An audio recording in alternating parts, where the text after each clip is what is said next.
Hi there folks, Christmas came early this year for me. Say hello to my little friend. What we have here is a massive honeyberry bush. This one is a whole plant and it was given as a gift to me by a friend, someone in our local gardening group.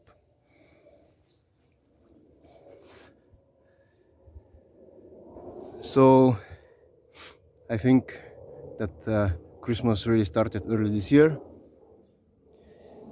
This honeyberry is about twice the size as the largest of the plants which I have, and it's also younger. The main reason this plant grew so much and so vigorously is that, first of all, my friend, his garden is at the lowlands next to a river, so the soil is mostly sand and silt, so it's very porous. You can see that you can try to compress that soil, but it just falls apart. I can really feel the grit, which means it has lots of sand content, so the roots can develop very quickly and rapidly and branch out much better than in clay soils. And the other reason is that the subsurface waters, they are really high, the water table, so they are never wanting any water. And also they're drip irrigated by a drip system which is basically never turned off, so the surface soil never dries out. And this is 3-year-old. And the other reason, besides the growing conditions, is that he never trimmed or pruned the bush, and it's very dense now. It will be hard to pick. So before our planting this out today in our garden, I'll have to do a little bit of a maintenance trim just to allow some more air in the crown. You can see here that the original stem is now way thicker than my thumb, and it branched out early, so this will be a problem for picking. And the fact that he didn't do the pruning and supplied lots of water to it, and I think that he also uses some chicken manure for the plant, made the plant explode in growth, and all this upwards growth was complemented by the root growth ability. So this is the result you can get in 2 or 3 years with very proper conditions for a honeyberry. And in his words, he picked about half a kilo of honeyberry fruit this year out of it, so it's also a very prolific bush.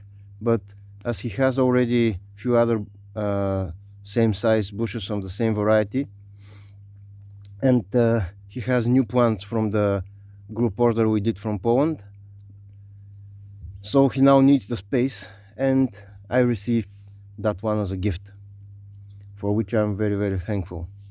It will be a great addition to our garden. One other thing that I want to direct your attention to is down here. You can see that, maybe you can, but this stem here and this one and also this one, they can be separated into different plants. And when I tackle this root ball, I'll see how things are down here, and maybe I'll do the separating myself, so I can get maybe 2 or 3 big plants out of this.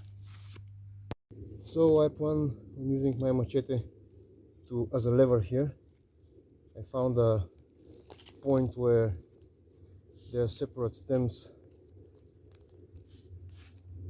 coming from the root, so I just push the machete down to use it as a lever to see if they can be easily separated.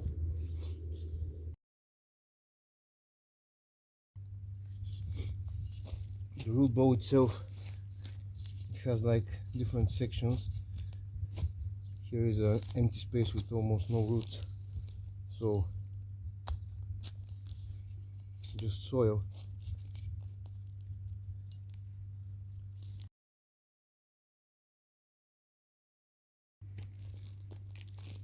This will be my propagation piece. I will dig that under a bit deeper so we can get several new plants out of it, and I'll probably be planting the other one as one whole plant. Let's see. Yep. So I removed a bunch of branches from the main plant. I got a separate plant which I'll be making into 2, 3, maybe 4 different plants by planting it deeper and letting it root from the stem. And then this is the remaining plant, which is still very large and well developed and with a better shaped crown now. No branches going very low, more symmetrical crown and a bit less dense after I removed all that. So I'll be planting this now in the garden,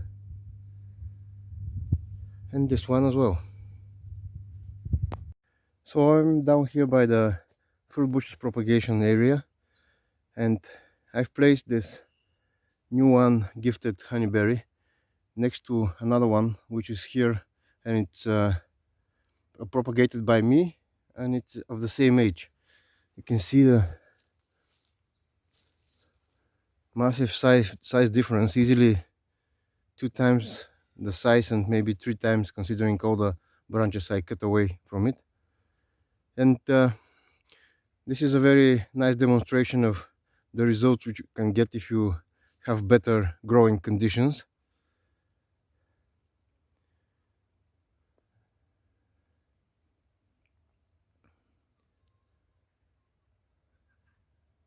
But the honeyberries are very resilient plants, so I think that it's very comforting and reassuring that they can still be grown and propagated even in suboptimal conditions, like our clay soil with low levels of irrigation. This was almost never weeded. I rely mostly on the ground cover of wild strawberries and clover to keep the weeds down, while this grew in a spot where there was not a single weed growing beside it, and it was never let to dry in much warmer space as well, and in very sandy soil. So you can see and compare for yourself the difference which that makes. So I got the honeyberry planted here. It's at the end of a row of propagation space, but I think that it will be a good space for it. At least I won't be needing to dig it out in the next few years. I have also here the blackcurrant bush which I use for propagating, and I deliberately dug it in deeper. If it doesn't grow roots on the stems, it will be at least better prepared for winter. But as you can see here, right next to it begins our Jerusalem artichoke row. It's not really a bed, but just a row of plants. So what I have to start doing now is start harvesting those, so I can free that space and just move the row half a meter down, so there won't be any Jerusalem artichokes growing here next year. And that's a job for tomorrow. So join me again tomorrow when we harvest some artichokes, and you'll see how we grow them and how I process them later. See you then, folks.